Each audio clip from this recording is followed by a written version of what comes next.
नमस्ते और neural insights में आपका स्वागत है। आज 22 अक्टूबर 2025 है और एआई की दुनिया में आज का दिन एक बहुत बड़े भूचाल के नाम रहा है। ओपन एआई ने सीधे गूगल क्रोम को टक्कर देने के लिए अपना AI powered web browser launch कर दिया है। दूसरी तरफ भारत सरकार ने डीपफेक और एआई से जुड़ी गलत सूचनाओं पर नकेल कसने के लिए बड़े नियम लागू कर दिए हैं। चलिए आज की सभी महत्वपूर्ण एआई अपडेट्स को विस्तार से जानते हैं। आज की सबसे बड़ी खबर ओपन एआई की तरफ से है। कंपनी ने अपने बहुप्रतीक्षित AI powered web browser chat GPT Atlas को आधिकारिक तौर पर लॉन्च कर दिया है। यह गूगल के ब्राउजर मार्केट पर दबदबे के लिए एक सीधी चुनौती है। एटलस को फिलहाल मैकओएस के लिए लॉन्च किया गया है और विंडोज, आईओएस और एंड्रॉयड वर्जन जल्द ही रोल आउट किए जाएंगे। इस ब्राउजर की खास बात यह है कि इसमें चैट जीपीटी सीधे इंटरफेस में इंटीग्रेटेड है।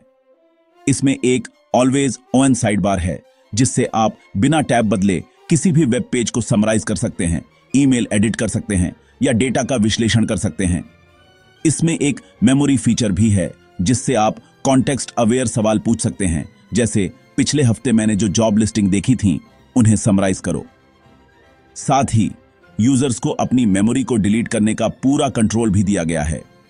सब्सक्राइबर्स के लिए एक एजेंट मोड भी उपलब्ध कराया गया है जो यूजर की निगरानी में डॉक्यूमेंट एडिट करने या बुकिंग करने जैसे ऑटोनोमस काम कर सकता है। सबसे महत्वपूर्ण बात, ओपन एआई ने पुष्टि की है कि एटलस ब्राउजर डिफॉल्ट रूप से यूजर के ब्राउजिंग डेटा पर अपने मॉडल्स को ट्रेन नहीं करेगा। इस लॉन्च का असर तुरंत बाजार पर दिखा। गूगल के शेयर 3% तक गिर गए क्योंकि यह क्रोम के दबदबे के लिए एक बड़ा खतरा है। दिलचस्प बात यह है कि एटलस को आंशिक रूप से क्रोमियम पर बनाया गया है, यानी ओपन एआई गूगल की ही तकनीक का इस्तेमाल उसी के खिलाफ कर रहा है। भारत सरकार ने एआई से पैदा हो रहे खतरों, खासकर डीपफेक और गलत सूचनाओं को लेकर एक बड़ा कदम उठाया है। सरकार ने नए आईटी नियम पेश किए हैं जिनके तहत अब सभी एआई जनरेटेड मल्टीमीडिया को स्पष्ट रूप से लेबल करना अनिवार्य होगा। इन नियमों के मुताबिक एआई डेवलपर्स और सोशल मीडिया प्लेटफॉर्म्स की यह कानूनी जिम्मेदारी होगी कि वे ऐसे कंटेंट को फैलाने से पहले उसे डिटेक्ट करें और लेबल करें। नियमों का उल्लंघन करने पर सूचना प्रौद्योगिकी अधिनियम के तहत दंड का प्रावधान है। सरकार का कहना है कि डिजिटल मीडिया में जनता का विश्वास बहाल करने के लिए यह पारदर्शिता जरूरी है। एआई और पत्रकारिता को लेकर एक चिंताजनक रिपोर्ट सामने आई है।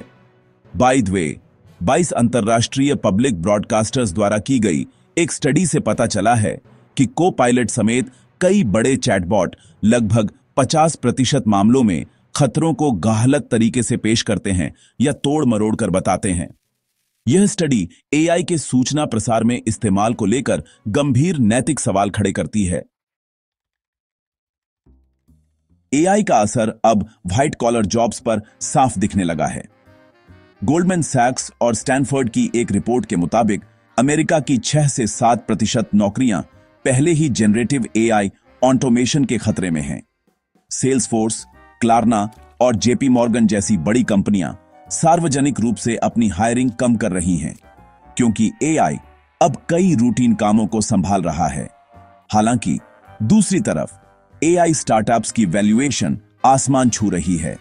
एनीस्फीयर कर्सर नाम का एक कोडिंग असिस्टेंट स्टार्टअप $27 बिलियन की वैल्यूएशन पर फंडिंग की बातचीत कर रहा है। कुछ और बड़ी खबरें तेजी से। ब्लूमबर्ग के मुताबिक गूगल क्लाउड और एंथ्रोपिक के बीच अरबों डॉलर की एक लंबी अवधि की एआई क्लाउड पार्टनरशिप फाइनल हो रही है। मेटा का AI powered vibes video feed launch के सिर्फ 4 हफ्तों में 2.7 मिलियन डेली यूजर्स को पार कर गया है। फाइनेंस की दुनिया में S&P ग्लोबल ने अपने कैपिटल IQ प्रो प्लेटफॉर्म के लिए चैट IQ नाम का एआई टूल लॉन्च किया है जो फाइनेंशियल रिसर्च को आसान बनाएगा। और AI integration startup unify apps ने $50 मिलियन की नई फंडिंग जुटाई है।